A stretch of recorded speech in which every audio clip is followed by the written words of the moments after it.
also in politics, in economics, and so many other areas, even in religion. I can talk about religion because I'm in the middle of one. So we want to get rid of the corporate, phony, cheating aspect of religion, which demands, which has the need for a local distributor, a local franchise, a local temple or church, and go direct from the student to the guru with no intermediary. We cut out all the middle management, cut out all that local distribution, cut out all the cheating business. Why should we spend so much time and effort and money just to maintain a temple in a particular city when anybody can get on the internet and attend the satsang here? When anybody can go to the website and take any of the courses or read any of the scriptures? You see? It's disintermediarizing.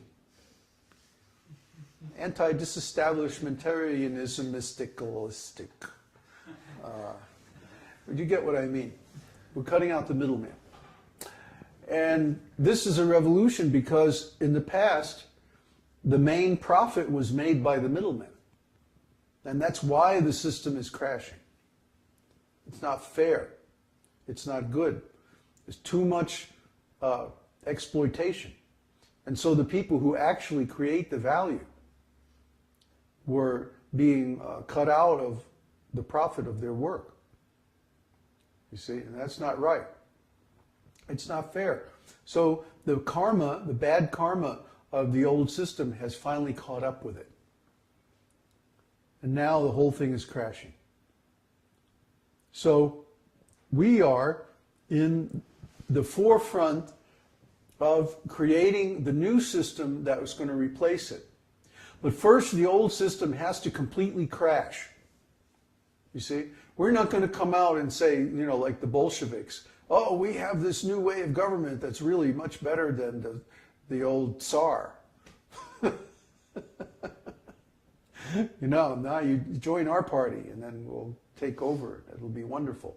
No, we got Stalin. You know, it was horrible. Everything in a normal revolution, the first thing that the new government does is they kill all the old people, the old government. They kill all the intellectuals. They kill all the old government. They kill all the aristocracy that was built on the old system. That's the normal revolution. But in this revolution, because the thing is crashing from the inside, not because we're going out on the streets and burning it to the ground, but because it's fundamentally flawed. And conditions on the planet are changing. It's time for it to go away. So it's going to go away, whether we do anything or not. But it won't be time to come out with something to replace it until after it's completely finished. Why? Because it's a global system, for one thing. And for another thing, we're not into violent revolution. The violence is on the side of the rascals.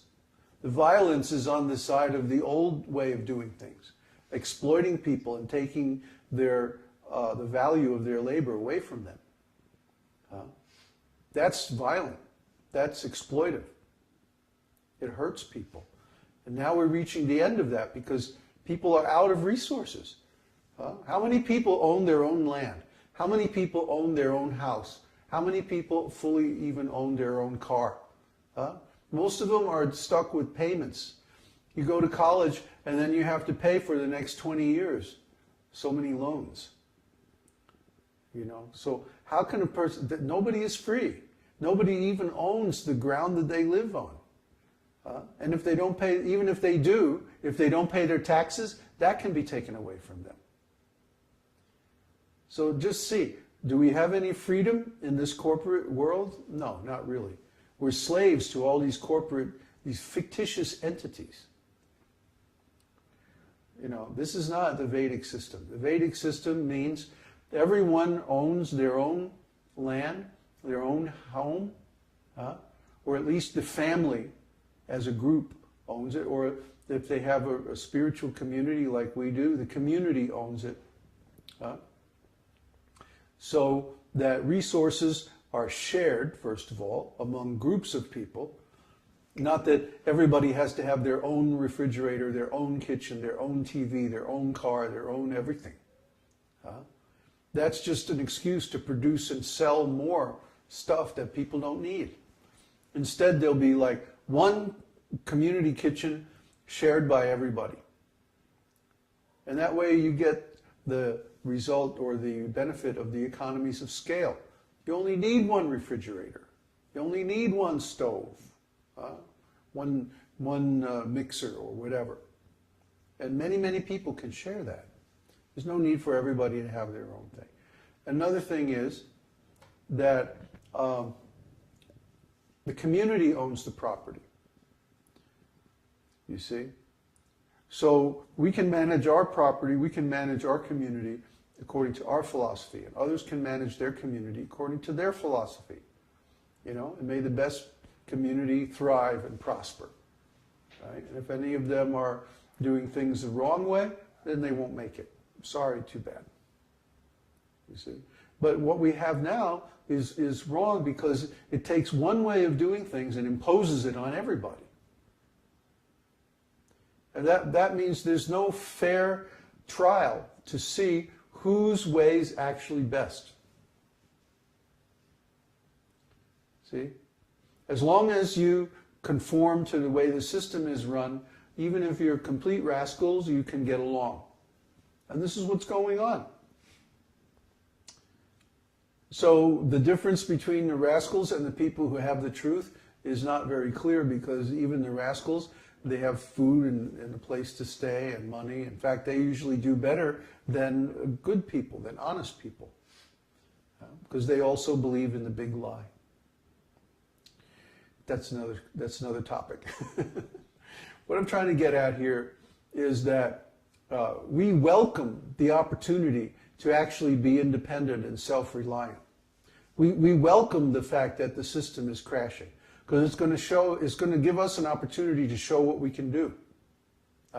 It's going to give us the opportunity to show that when people can select their occupation, for example, based on their personal qualities,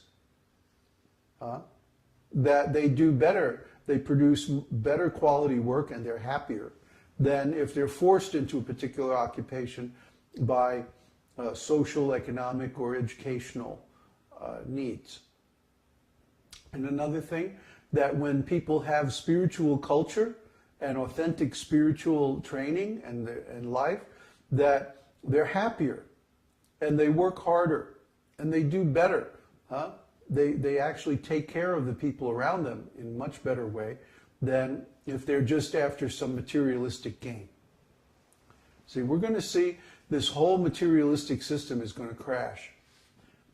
It's already going to happen. It's already actually finished.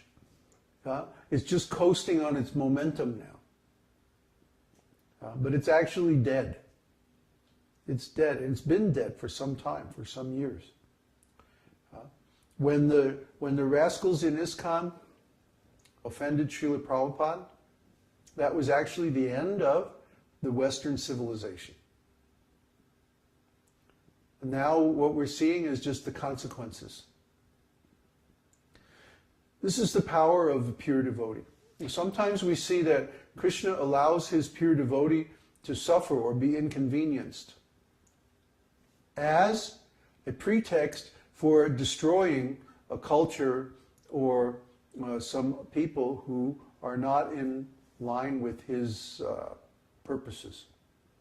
We see this a lot in history.